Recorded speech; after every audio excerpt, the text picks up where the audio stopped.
Hey, Tommy. So there's some changes coming down the pipe, as you know. Buyers are going to have a buyer's agent agreement before they go out to look at a house. How are you handling that, or how are you, I guess, maybe preparing to handle that with clients coming up? And what are your expectations of any maybe changes?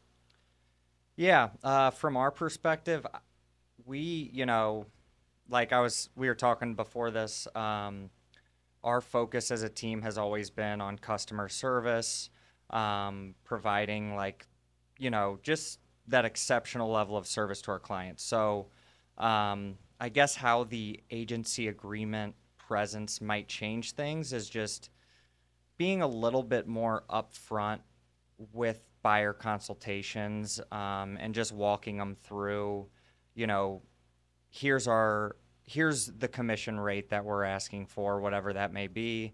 Um, if a listing doesn't offer commission, cooperative compensation to a buyer's agent, are you going to be able are you going to be willing and able to cover this on your own? Um, So that will be something that changes. I mean, honestly, that's always kind of existed, but the other thing that's going to be being removed is they're going to be dropping commission from being advertised on the MLS. So I guess that's where, you want to be um, just more intentional and forward with it from your first meeting on. We've already implemented all these changes, and a lot of them we were doing before the court deemed it necessary, I guess. So really, from our perspective, not much will change. Um, yeah. Nice. So I'm sure some buyers will probably be hesitant to sign an agreement before they go look at houses. Is there going to be maybe like an easy way to get out of it if they, for some reason choose a different agent or whatever the case may be? Do you think there's going to be, most agents are going to have an easy way to get out of these agreements, or what do you think is going to come? Yeah, I can't speak on all agents' Sure. policies, but our policy, has always been if you're not satisfied with our service or you don't want to work with us as a buyer's agent, we're not going to like pin you down and say, no, you signed this buyer's agency agreement. You're going to buy a house with us. If somebody asks to be released from a buyer's agency agreement, we're happy to do it. Because at the end of the day, like our job is to be that good that our buyers feel like we're bringing more value than what they're paying for our service. So that's always going to be our goal. And if people want out of it, that is totally fine with us. Nice. And do you have like an ideal client you want to work with on the buyer side? Is it first time home buyers? Is it repeat 2 to 4 unit? What's kind of your ideal client? Um, I mean, obviously, repeat's always great when you have one to sell and one to buy. That's always a nice flow of transactions. I specifically being the youngest on my team, um, yeah, like because we've got the team of 5 agents, and um, a lot of them have been doing this for several years. They work with some of our older clients, which I do as well, but I've kind of got specific exposure to first time home buyers. That's kind of my age group. And so that's been a very fun market to work with. But I work in all different demographics. Like I've sold anything from uh, like I don't know. I'm trying to think of some of the lower sales. Like anything from like 110,000 to one I closed last year was 405 or 4 million, just over 4 million. Oh, Um, and so kind of got exposure in all different areas. Um, if I had to, I don't know if I could even choose an ideal client. Just somebody who I have a good relationship with. sure. If it's gonna be like, I really haven't worked with a client where it's been a bad relationship, and I don't hope to begin going down that path anytime soon. Do you have any tips out there for somebody that's looking to buy their first home and maybe trying to get ready? Um, what do you suggest? Yeah, yeah. One of the big things that I say is just make sure you have reserves. I think a lot of people look at, if you're only calculating down payment and um, monthly mortgage payment, you're you're underestimating some other costs that come. Even just at the closing table, like you've got your down payment, but you're also going to have potentially now agency commission fees, Hmm. origination fees, which I know can be financed in, but then like closing costs that might come. So you might have a little more upfront costs at the closing table than you anticipate. And then once you actually own the home, um, you're going to want to make sure to factor in like insurance and taxes, which most mortgage calculators you can factor that in anyway. Um, but then there's like the little things. So just saving like a small reserve fund in case you do have the HVAC go out or any problems that need to be addressed immediately. A lot of issues that come up in your home aren't that big, but there are some that are definitely need to be addressed today. So making sure you have funds for that, I think, is important. Nice.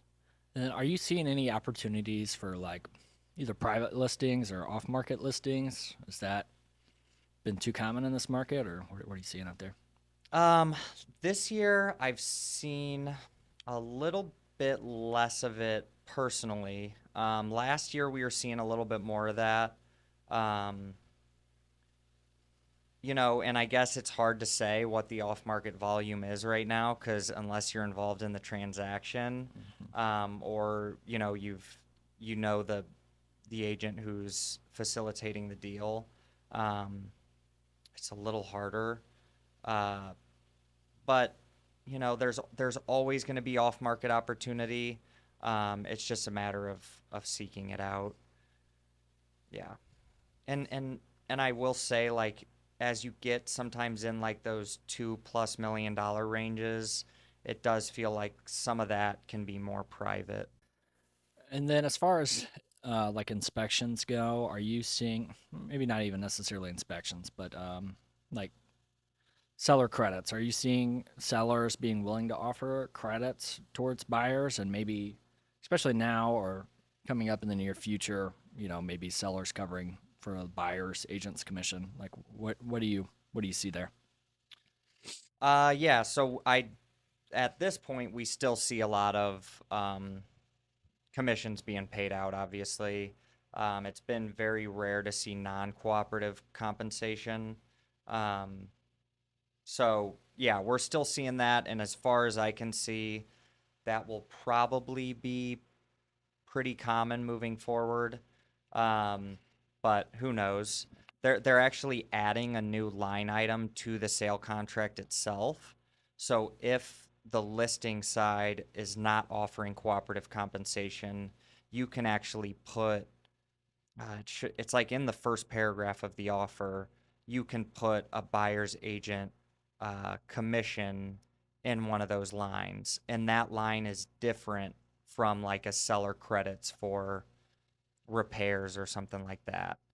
Um, and to your earlier question, yes, in this 2024 year, we've definitely seen more opportunity for inspections to actually be performed and renegotiation to occur on those inspections, which I know has been very welcome to buyers in the market. So that's been positive compared to the 2 years prior.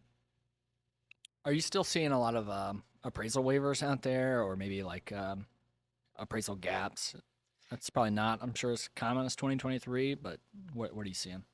Yeah, it all depends on the house. So if it's competitive, if it's opening weekend and there's multiple offers, those are gonna be typically gonna be terms you're gonna find in an offer like that.